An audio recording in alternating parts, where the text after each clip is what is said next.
Hello everyone, we are back with another chapter. Last video में हमने सबसे पहले इंट्रोडक्शन किया हुआ था. अब हम सेकंड क्लास में ग्राम समाज एवं विकास के बारे में देखेंगे. ठीक है, हम लोग साथ में क्वेश्चंस भी देखेंगे, लेकिन पहले थ्योरी देन MCQs. ठीक है, सो लेट्स प्रोसीड. 1952 में पटवारी को लेखपाल बनाया गया था. ठीक है, अब राज्य की संरचना अगर देखेंगे तो सबसे छोटी इकाई होती है व्यक्ति, इसके बाद परिवार, परिवार से मिल के बनता है मोहल्ला, और मोहल्ले या टोले से मिलकर बनता है गांव, जिसे हम समाज कहते हैं. ठीक है, 97,941 गांव हैं यूपी में, और जो ब्लॉक हैं वो हैं 826 करंट में. तहसील हैं 350, जिला है 75 और मंडल है 18. ठीक है, इसको आपको 1-2 बार पढ़ना होगा तभी ये याद होगा. देखिए, मंडल, जिला, तहसील और ब्लॉक, ये तो फिर भी आपको याद हो जाएगी, लेकिन आपको गाँव, जो ये गांव हैं, इसको 2-3 बार कि याद कैसे अगर रखें. देखिए 9 और ऐसा कोई डेटा नहीं है कि आप ऐसे कुछ याद रख सके. इसको आप जितनी 5 बार बोलोगे तो अपने आप ये दिमाग में विजुअलाइज हो जाएगा. ठीक है, चलिए आगे प्रोसीड करते हैं. उत्तर प्रदेश में कितनी ग्राम पंचायत हैं? 58,189, यानी 58,189. अब भारत में ग्राम पंचायतों की कुल संख्या कितनी है? 2,40,40,202. ठीक है, 2,40,202, 2,40,202. आप मेरे साथ ही बोलेंगे, है ना, ताकि आपको साथ में ही याद हो जाए और बाद में आपको कम से कम पढ़ना पड़े. समाज की सबसे छोटी इकाई अगर आपसे पूछा जाएगा क्या होती है, तो वो आप कहेंगे परिवार. ठीक है, अब देखिए परगना क्या होता था. तो सल्तनत काल, मुगल काल व ब्रिटिश काल के दौरान प्रशासनिक व राजस्व इकाई थी, जिसे हम परगना के नाम से जानते हैं. अब तहसील, तो जो वर्तमान समय में राजस्व की भौगोलिक इकाई, अगर पूछा जाए राजस्व की भौगोलिक इकाई क्या है, तो वो है तहसील.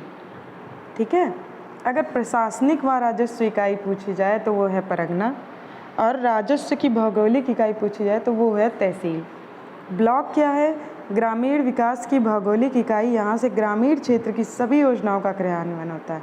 मतलब ब्लॉक से ही जो गांव से रिलेटेड जितनी भी योजनाएं हैं उनका क्रियान्वयन होता है.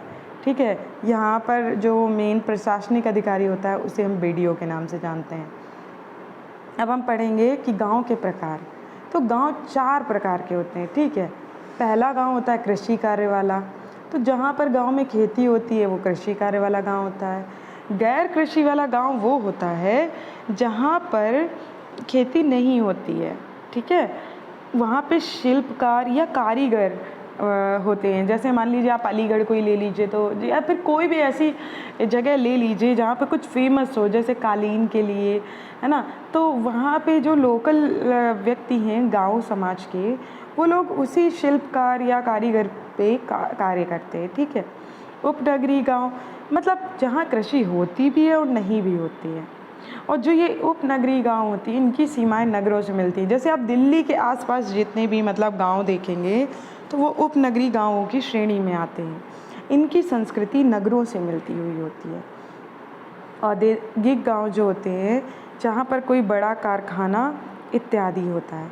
अब गांव की विशेषताएं क्या होती हैं, है ना. प्रकृति से निकटता होनी चाहिए, आकार छोटा आना चाहिए, परिवार में एक रूपता होनी चाहिए, धर्म व रूढ़ियों व प्रथा का महत्व होना चाहिए, संयुक्त परिवार प्रणाली होनी चाहिए, जजमानी प्रथा का महत्व, कर्मकांड, हजामत, कृषि कार्य हेतु मजदूरी. ठीक है, अब हम लोग तो MCQ सॉल्व करते हैं कि ग्रामीण क्षेत्र घोषित होना किस पर निर्भर करता है? जनसंख्या पे, जनघनत्व पे, व्यवसाय पे, या फिर उपर्युक्त तीनों पर? तो तीनों पर. ब्लॉक होता है ग्रामीण विकास के लिए भौगोलिक इकाई. लेखपाल के संदर्भ में कौन सा कथन सत्य है? ग्रामीण क्षेत्र का जमीनी करता धरता, प्रशासन का राजस्व उपनिरीक्षक, पटवारी के नाम से पहले कार्य करता था. तो ये सारे ही स्टेटमेंट सही हैं.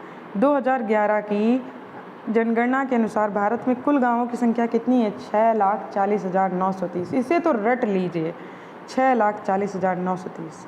भारत की कितने % जनसंख्या ग्रामीण है? 68.8%, 68.8%। सबसे छोटा राजस्व प्रशासनिक अधिकारी जिसके पास न्यायिक शक्ति होती है वो होता है नायब तहसीलदार।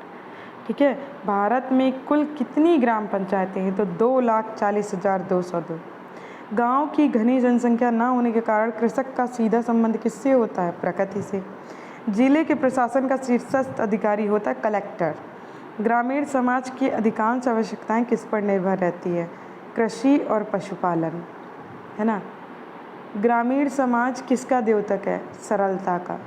ग्रामीण समाज की सबसे मुख्य विशेषता क्या है? कृषक समाज। उत्तर प्रदेश में 75 जिलों सहित कितने प्रमुख मंडल हैं? 18।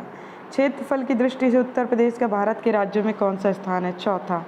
एक ग्राम पंचायत में महिलाओं के लिए कितने % पद आरक्षित होने चाहिए? 33%। एक ग्राम में ग्राम के वार्डों से चुने हुए कितने सदस्य होते हैं जिन्हें पंच कहा जाता है? 7 से 17। उत्तर प्रदेश में एक वर्ष में अधिकतम कितनी ग्राम सभा की बैठक होनी चाहिए? 2। एक व्यक्ति के लिए पंचायत का सदस्य बनने के लिए न्यूनतम आयु सीमा कितनी है? 21 वर्ष।